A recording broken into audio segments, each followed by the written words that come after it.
Welcome to a new edition of the Neon Jazz interview series with actor, minister, jazz singer, and songwriter, the great Clifton Davis. We spoke to him during November 2020 amidst the COVID-19 lockdown about his latest 2020 CD, Never Can Say Goodbye with Beegie Adair. He has had quite a career in the entertainment industry and was made famous by the Jackson 5, and he's been recorded by dozens of other artists. Clifton has appeared on Broadway, starred in television shows, and appeared in so many movies. He is a very accomplished and driven artist that keeps adding a needed light in the jazz world. Get to know him and dig this interview. Hey, man, it's great to hear from you. Thanks for taking a minute out for the show today. I appreciate it. Listen, I'm thrilled to be on with you. Let's talk. I got to say up front, I am so happy that musicians are still putting out music. It makes me feel like, the world's still turning. There's new jazz out there. It just makes me happy. So thank you for putting music out in the world.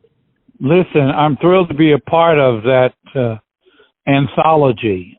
And, having started this album and recognizing that the work was almost completed before coronavirus hit us, it was only sensible to move forward and complete it. And certainly it's not the best environment into which to release a new project, but, it's art, and art deserves to be seen, heard, and appreciated, whether it's a market blockbuster or not. It's the art that needs to be expressed. And if there was ever a time where art is needed and craved, and what has saved us since mid-March, it's been music and film and visual arts for sure. I agree. Talk to me about the new album, kind of a little bit more hyper specifically. It is coming out during a pandemic. Any ambivalence with that, or is this just fine? This is the time it should come out. I think its timing is just fine, actually. It depends on what you expect, what you hope for, what outcomes you anticipate. When we worked on this project, it was for the beauty and the art of working together with Beegie Adair. None of us are getting any younger, so capturing this moment in time with an artistic selection of songs is a good thing to do. It's a positive project. This project turned out to be a couple of years in the making. As we listened to it, it expanded and it started to take a life of its own. I am so thrilled working with Beegie Adair and hearing her play and using her gifts and her suggestions and indeed one of her compositions. It was just a wonderful experience for me, whether we sell one download or none. It was just a great experience artistically. I've been in the business a long time, and having been in various areas of the business, I like to do what I do for the achievement in art. And if I'm pleased, and if those with whom I'm working are pleased and satisfied with what they contributed to the project, then that's all I ask. It would be lovely to sell a bunch of them, but that wasn't a requirement. That wasn't the expectation.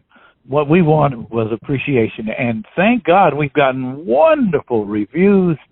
People have been raving about this project, and that swells my heart.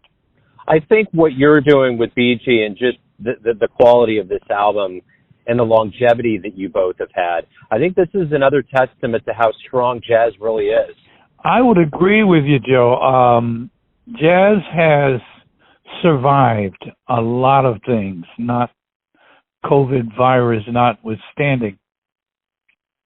But jazz has evolved from, various phases and stages, from bebop and way back, from fusion to contemporary to, all kinds of brands of jazz. And now Fortunately, there are jazz outlets that separate various kinds of jazz: smooth jazz, real jazz, historic jazz.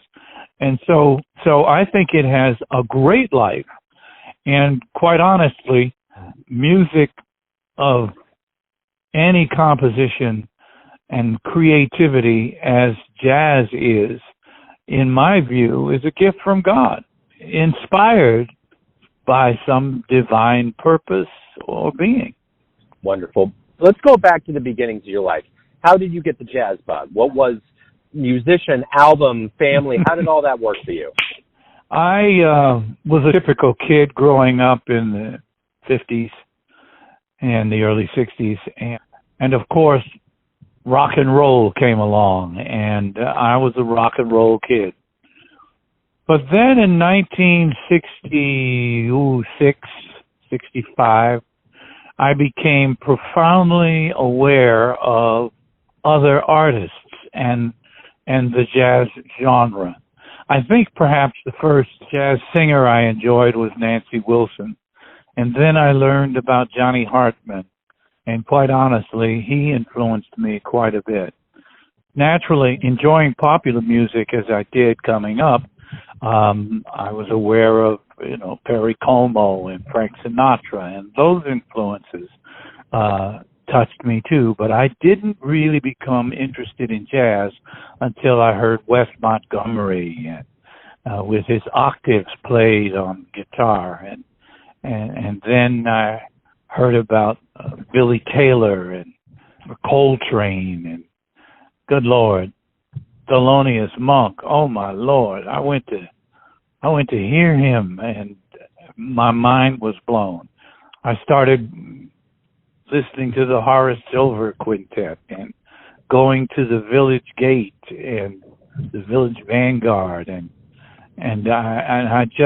it just blew my mind how rich the tapestry of jazz really was, and how many gifted musicians there were in that genre. So I guess I was about 21 years old when I became interested in jazz. Now, I continued to, as a composer, to write pop and R&B music, and it, of course, had an influence on me. I, in fact, joined Motown as a writer, became acquainted with the artists of Motown, Stevie Wonder and Smokey Robinson, Gladys Knight and the Pips, and later on Lionel Richie and the Commodores. But the real influence in my life was the smooth jazz artists. I'm proud to be friends with a number of saxophone players and artists around the nation, and I'm grateful that I got Kevin Toney to help me with the album, and Take Six, of course. So, yes, that's when I started. I started enjoying jazz around 1965. How far removed do you think the worlds of, say, Motown and jazz are? They seem to me as highly creative realms, wonderfully grounded musicians, highly influential in what they do. How far removed are both of those worlds, since you've had a good view on both of them? How far removed are those worlds? That's an interesting question. I think they're no more than 2 degrees apart. The Motown sound, the Motown formula, it was based on those principles that were established in jazz earlier and in popular music earlier, and it brought it to some fundamentals. The R&B feeling that they had was just touching a kind of honesty, and those same musicians who played in the bands of Motown on the other side played in jazz bands and expressed that creativity in a slightly different way. I don't think they were far apart, particularly rhythmically, perhaps in terms of their formula and the structural layout, but no, I don't think they're that far apart. What has been the key to your longevity? You've dedicated your life to art. I mean, you tap into all kinds of different realms of art. What has been the key to this? You've been around quite a while. You're releasing an album now. I think there's something to be said about the strength and dexterity of an artist that continues throughout all of these decades to put out material at a high caliber like you do. Well, I thank you so much for those kind words. I guess I would attribute my longevity to something Sammy Davis Jr. once told me sitting in his living room. He said, Clifton, the thing I really admire about you is how much you're like me. He said, you're a triple threat. He said, you can sing, you can act, you can dance. I said, well, maybe not dance, Sam. I can write music. He said, well, that's it. You sing, you can act, you write music. And he said to me, and that's good, Cliff, he said, because if one door closes, another one can open. If one direction is shut off from you, you can go another direction. So you continually move forward. And I took that to heart because he was such a wise man. And I was so proud that he welcomed me into his inner circle, as it were, of friends who, could stop over the house. And I thought, that's the thing. Always find a way to keep reinventing yourself, to do something differently, and succeed at it. Give it all you got. Try, spread out, and it's that drive that's in me that I attribute to my longevity. I'm continually driven to create and to find a way to use the gifts God gave me to improve the art world and the world in itself. One of my favorite towns of all time, we're here in Kansas City, is Chicago, and it's just a magical place. How much has Chicago contributed to who you are, not only as a person, but as an artist? I have to be honest. I was born in Chicago, but it didn't really contribute to me culturally, except for maybe Lou Rawls and his music. I'm proud to have been a golfing buddy of Lou Rawls, too. That's a nice thing about getting old. You can look back and you can see relationships and acquaintances, as it were. I don't think Chicago played that big a role, but Chicago, I learned, was a big jazz town. And, of course, I listened to a lot of recordings from folks who came from the area and created great music in that area. As you made your way through, music and entertainment, you ran into a lot of mentors. You've mentioned several between, Lou and Sammy Davis. What did those legends and luminaries teach you that you in turn taught those around you that were younger, that needed guidance, that needed that sage advice? Over and over, I've had young people come and ask me about getting started in the business. And of course, I draw from my experience, my personal experiences, to share with them that I don't have the be-all and end-all answer for how to succeed. I can only tell them how I succeeded and draw from those experiences. I also draw from those experiences that were explained to me by others. When I began, I sat in at a place called Hickory House or something in New York. And there was I was so green. I had no idea who I was sitting in with. I was just there and said, "Can I sing along? Because I know the words to this song." And they didn't have to say yes, but they said, "Sure, kid." And so I did, and there I was with Billy Taylor. Oh my gosh, Ben Tucker and Grady Tate. I want you to know I'm there trying to do The Shadow of Your Smile and The Foggy Day. And it wasn't until well after that I asked if I could get them to come and do a demo with me. And Billy said, well, he couldn't do it, but he had a friend who might be able to cut this demo with me. And he said his name is Roland Hanna. I can't tell you how blessed I was without even knowing it.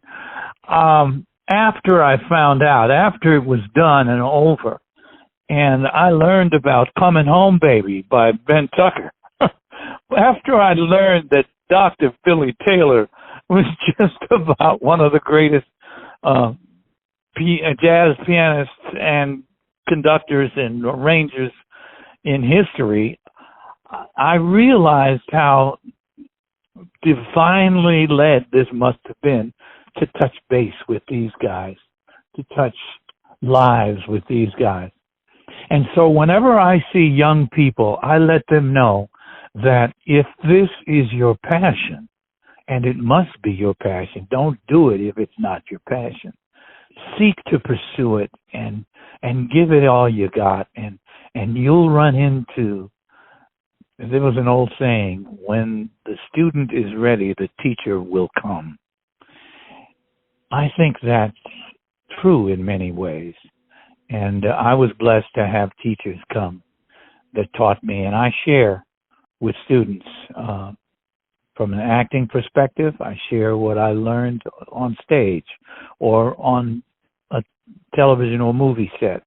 I've done master classes for various universities just as a guest, and I always draw on those experiences from people like Sammy Davis Jr., like Lena Horne that I worked with for a year, and so on. In one capacity or another as an artist, you've been performing all of these years. What is it every day that makes you love waking up knowing that you're a performer? What's the best part of it? At this point in life, it's reflecting on the work that I've been able to achieve, the mountains I've climbed, because there aren't as many looking forward as there are looking back. But there are mountains that I'm still climbing. I wake up every morning thankful, first of all, that I have life in my limbs, breath in my lungs, a thought in my brain, and that I still have the ability to play at the piano and to create. I wake up every day trying to find another melody, something else to write, something else to be a part of. I wake up looking for another role to play and another song to sing. And so I wake up with joy and peace and a certain satisfaction, gratification in my spirit.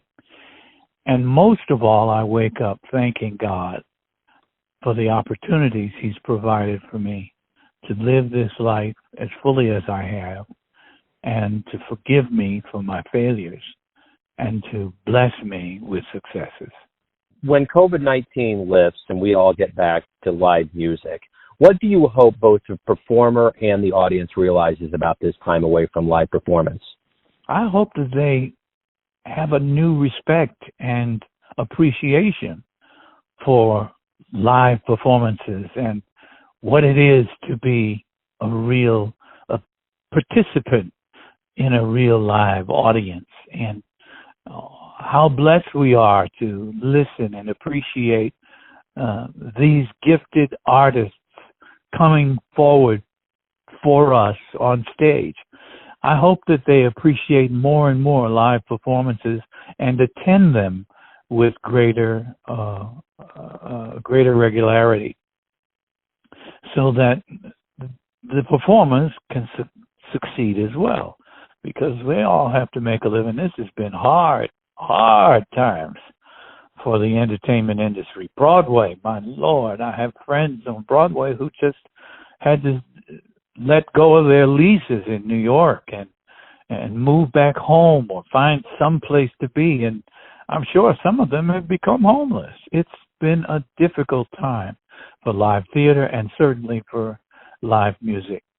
So I'm praying that the vaccine works, that people get vaccinated, that the world goes back to normal, and that we can appreciate the wonder of the arts live and in person. So everyone has a perception of you, your family, your friends, and your fans, that you're living your life. Who do you think you are? Yeah. Oh, I know I'm Clifton Davis, and that Clifton Davis is an imperfect man who serves a perfect God.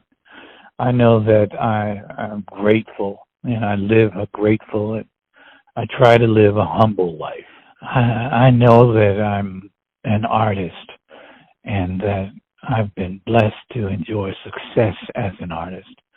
So I'm quite secure just being me. Beautiful. Clifton, thank you for the music. Thank you for being wonderful. Thank you for your time with Neon Jazz today.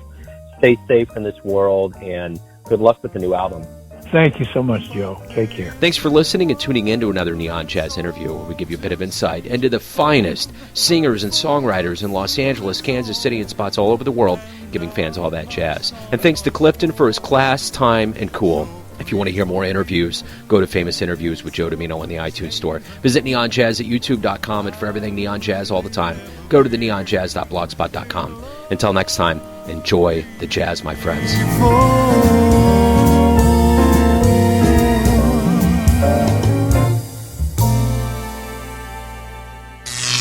Neon Jazz.